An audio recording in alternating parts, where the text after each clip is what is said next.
à tous et bienvenue dans cette vidéo spéciale rentrée. À vous parents solo et savoir un petit peu quelles sont vos bonnes résolutions pour la rentrée scolaire. Donc on va lister 5 résolutions que vous pouvez mettre en place pour votre famille et 5 résolutions pour vous-même qui vont vous aider à amorcer cette rentrée scolaire d'une manière très positive et très engageante. On commence, c'est parti. Donc je vous propose pour cette nouvelle rentrée scolaire qui s'annonce sous un signe un petit peu de l'incertitude par rapport à tout ce qui est organisationnel, par rapport au Covid et au potentiel reconfinement, de mettre en place des règles d'organisation avec votre ex-conjoint, notamment mettre en place un calendrier sur lequel vous allez pouvoir noter et partager toute l'information. Donc pour ça, il existe plein de calendriers scolaires selon les vacances scolaires de chaque région. Il existe aussi des calendriers en ligne que vous pouvez trouver. Vous allez aussi avoir ces applications qui fonctionnent très bien de comment organiser la parentalité en solo d'une famille à l'autre. Donc je vous mets en pièce jointe les 3 applications qui fonctionnent le mieux. Celle qui est la plus plébiscitée est Coot, C-O-O-T, ou Two Houses, notamment sont celles qui fonctionnent le mieux, où vous allez pouvoir vous organiser avec votre ex-conjoint de comment faire pour bien s'organiser pendant cette année scolaire. Alors bien sûr, l'idéal, c'est d'avoir une communication fluide avec votre ex-conjoint pour vis-à-vis des enfants. C'est à vous de voir. Si vous sentez que votre ex-conjoint a envie de collaborer, vous pouvez communiquer avec de manière très positive tout le temps. Ne pas partir sur une rengaine de comme d'habitude, il va encore me la faire à l'envers ou quoi que ce soit. Essayez de se dire que pour cette nouvelle rentrée, on va essayer de bien faire les choses, on remet tout à plat, on se donne la chance de reprendre sur de bonnes bases. Donc essayez de vous dire, bon, soyons vigilants, communiquons bien par rapport à toutes les nouveautés qui vont être un petit peu du quotidien. Donc malgré des agendas qui peuvent être organisés, il va y avoir une sorte d'adaptation au quotidien. Donc c'est important pour vous de pouvoir communiquer, que ce soit par le biais de SMS peut-être, par le biais donc de ces applications ou bien par le biais de téléphone si c'est possible. Soyez dans la communication bienveillante vis-à-vis de votre ex-conjoint et vis-à-vis des enfants, qu'il n'y ait pas de communication comme quoi, bon ben ça y est, il va encore faire n'importe quoi ou quoi que ce soit. N'ayez pas de, on va dire, n'anticipez pas les choses avec anxiété et avec pessimisme parce que la situation est suffisamment anxiogène comme ça pour qu'on soit un petit peu inquiet de ce que va être la réalité du quotidien à l'école pour les enfants. Donc ayez un vocabulaire vraiment optimiste, positif, en vous disant voilà, on va s'organiser au mieux et ça va bien se passer. Donc, deuxième conseil que je peux vous recommander pour cette rentrée, faites le tri dans les placards, faites en sorte que à un niveau organisationnel, vous savez comment ça se passe, on a très peu de temps au quotidien, donc on sache où sont les choses, est-ce qu'on a les vêtements automne-hiver, on sait où est la doudoune quand on en aura besoin d'un jour à l'autre puisque le temps change très rapidement, donc profitez-en pour faire un nettoyage de placard, un tri des vêtements trop petits, trop grands, pour que vous puissiez avoir accès aux vêtements qui vont bien en un coup d'œil et que tout soit sur cintre, tout soit plié dans les tiroirs et que ce soit très facile à l'usage quotidien. Je peux vous recommander également en 3e recommandation une routine du quotidien.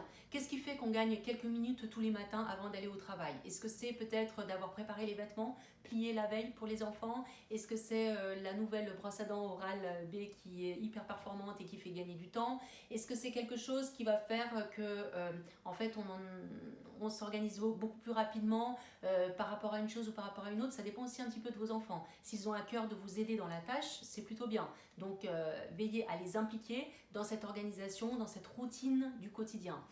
Je comprends que c'est pas forcément bien que tout soit très carré, tout soit quadrillé, mais n'empêche que quand on veut s'assurer d'être à l'heure le matin et qu'il n'y ait pas de problème de dernière minute, si vous êtes bien organisé par rapport à vraiment des choses de base comme l'organisation des vêtements, savoir où sont les vêtements, savoir où est-ce que le cartable est prêt, donc est-ce qu'on ne peut pas le préparer la veille, l'anticipation de tout ce qu'on peut faire la veille avant même que ce soit le départ le matin, hyper rapidement, c'est mieux. Parce que ce qu'on essaye de se dire tous les ans, c'est purée, est-ce qu'on pourrait pas s'organiser un peu mieux pour être moins en sprint le matin au moment d'aller à l'école. Donc ça, c'est quelque chose qu'on peut organiser. Donc listez avec votre enfant ou vos enfants quelles sont les tâches qu'on peut mettre en place au quotidien pour faciliter la vie, pour leur faciliter la vie à eux et pour vous la faciliter aussi. Après, ce que je vais vous recommander aussi, c'est peut-être organiser votre frigo. Donc, mettre en place une routine. Donc, les personnes qui travaillent 5 jours semaine, se dire, ok, le jour où je ne travaille pas, je vais préparer les repas de toute la semaine suivante. Ça, j'imagine que tout le monde sait le faire. Mais essayez d'être vigilant pour cette année scolaire, d'augmenter le nombre de légumes et le nombre de fruits dans les assiettes des enfants pour qu'on ait une alimentation très saine et que ce soit une habitude que de manger moins de gras et plus de verre et de verdure et de légumes et de fruits, bien évidemment. Ensuite, la dernière recommandation que je vais vous donner, ça va être faire moins peut-être, mais mieux. C'est-à-dire, vous n'avez certainement pas pu inscrire vos enfants à toutes les activités extrascolaires comme vous le faisiez par le passé, puisqu'on ne sait même pas ce que ça va donner à la rentrée, savoir si oui ou non les activités vont reprendre. Donc vous êtes peut-être en panique de vous dire « Ouh là là, qu'est-ce que je vais lui faire faire? Qu'est-ce que je vais leur faire faire? Quelles activités vont-ils faire ?» En fait, on s'est rendu compte avec le confinement qu'on devait un peu s'adapter à une autre façon de vivre et d'organiser le temps avec les enfants. Donc plutôt que d'être en panique et de se dire oh là là, je ne sais pas quoi faire, je ne sais pas comment faire, si vous avez la chance de pouvoir compter sur des membres de votre famille qui sont bienveillants, comme les grands-parents, les cousins, les oncles, etc., pourquoi pas organiser, même si c'est en dernière minute, c'est pas grave, on peut s'inspirer de techniques plus méditerranéennes où ok, c'est pas tout planifié à l'avance, on est sur de la dernière minute puisque les choses changent tous les jours, mais au moins on organise des événements comme ça ou des regroupements entre cousins-cousines ou un grand-parent qui intervient en dernière minute pour vous faciliter la tâche sur un jour de temps libre que vous avez ou prendre du temps avec cette personne et changer un petit peu du modèle rituel où tout est toujours tout planifié, tous les samedis on fait ça, tous les dimanches matin on fait ça, tous les dimanches après-midi on fait ça, se dire, laisser là, un petit peu profiter de ce Covid et ce possible reconfinement pour se donner l'occasion à des tâches qui sont un petit peu imprévues au départ et puis qu'on laisse se guider par le fil du temps pour voir ce que ça donne. Après évidemment on est d'accord qu'on ne veut pas que ce soit l'anarchie,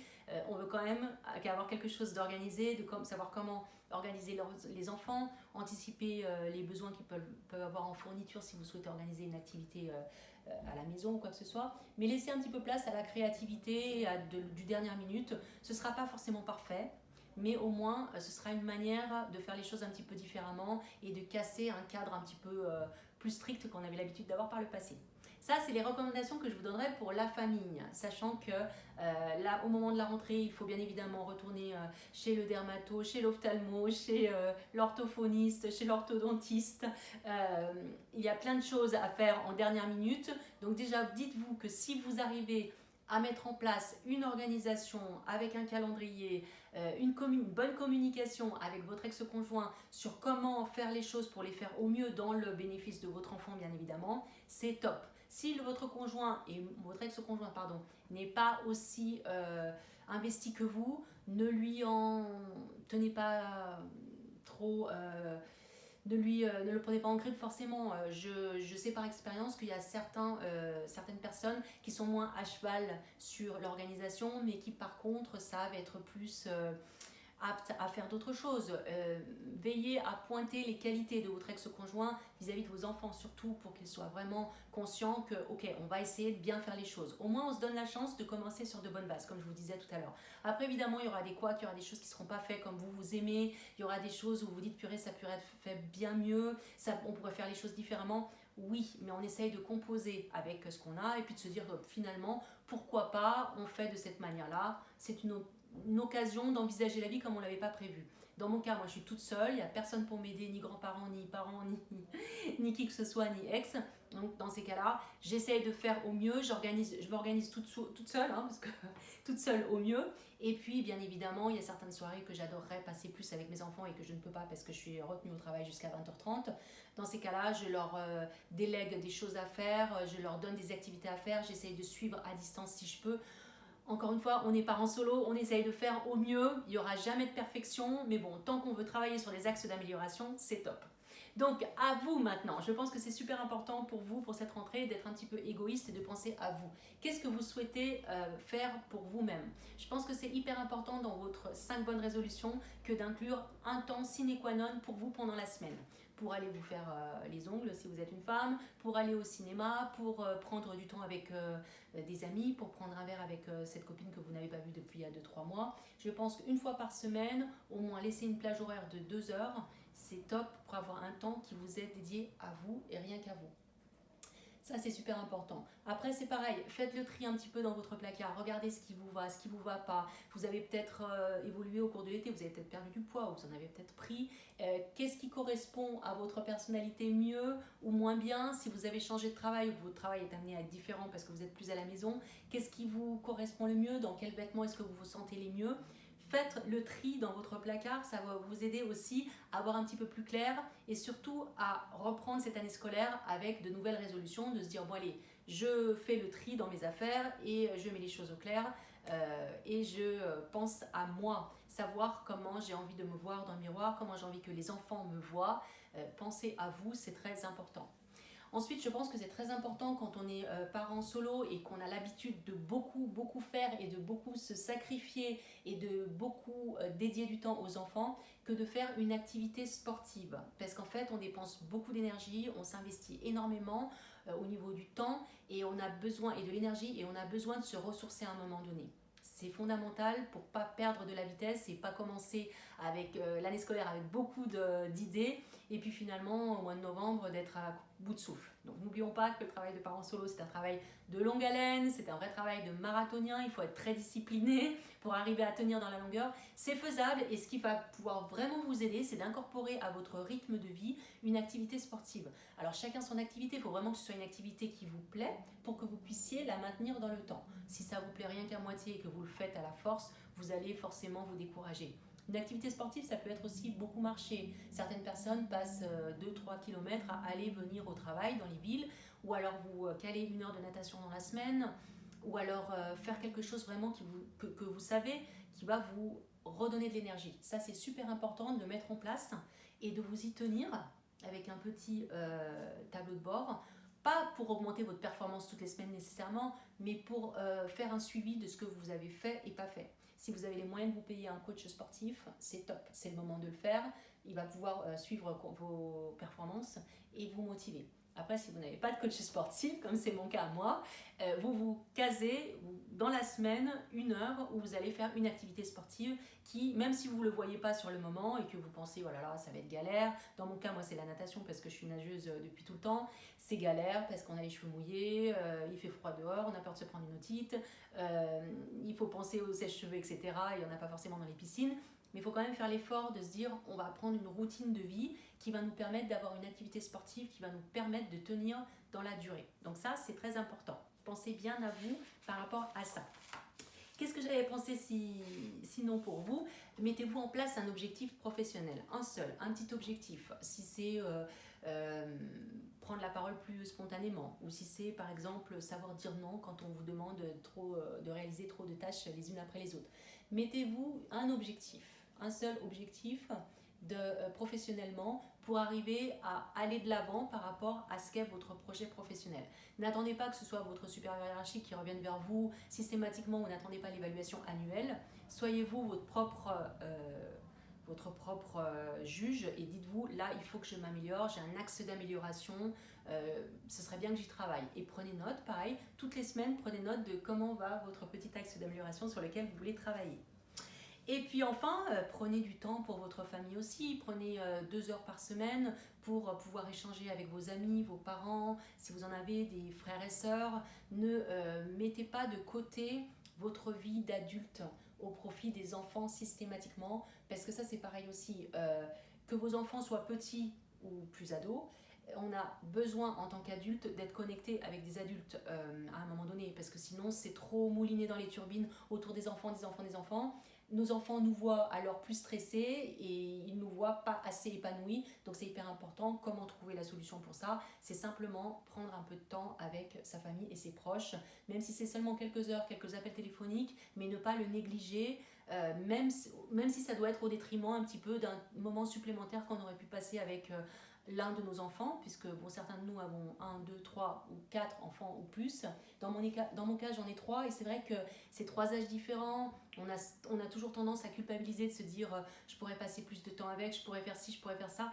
Mais il ne faut pas être systématiquement dans la culpabilité ou dans le regret. Il faut se dire bon, il me faut aussi du temps pour moi, pour pouvoir me ressourcer. Et surtout, arriver à un âge plus ado, les enfants ne veulent pas du tout que vous soyez trop sur leur dos. Il faut que vous soyez juste un parfait chef d'orchestre qui soit à la distance de sécurité nécessaire pour être pas trop sur leur dos, mais pas trop loin non plus, pour qu'ils n'ont pas l'impression que vous les abandonniez ou que vous ne vous occupiez plus d'eux ou que vous vous en fichiez ou quoi que ce soit. Donc c'est un équilibre qui est difficile, mais pour vous aider à arriver à cet équilibre, généralement, c'est savoir prendre du recul, prendre de la hauteur, sans dire à votre enfant, bon maintenant tu te débrouilles, j'en ai marre, tu me fatigues. Simplement lui dire, bon écoute, tu sais, je vais prendre un petit peu de temps pour moi parce que j'ai besoin de prendre du temps pour moi. Donc veillez à cette rentrée, au cours de cette rentrée, à votre communication, qu'elle soit verbale ou non verbale, d'essayer de partir sur vraiment un nouvel élan en termes positivité, vraiment total, de se dire c'est génial, on reprend l'année scolaire, on va essayer de mettre en place des bonnes bases, des bases solides. Vous allez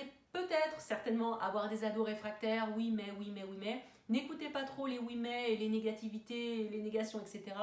Vous partez avec votre élan d'enthousiasme. Vous avez en place des activités qui vont vous aider à vous ressourcer. Il n'y a pas de raison que ça ne se passe pas bien. Ça prendra le temps que ça prendra, le temps de se mettre en place. Et je vous dis vraiment, les ados réfractaires, ça ne sert à rien de ci, ça ne sert à rien de ça, etc.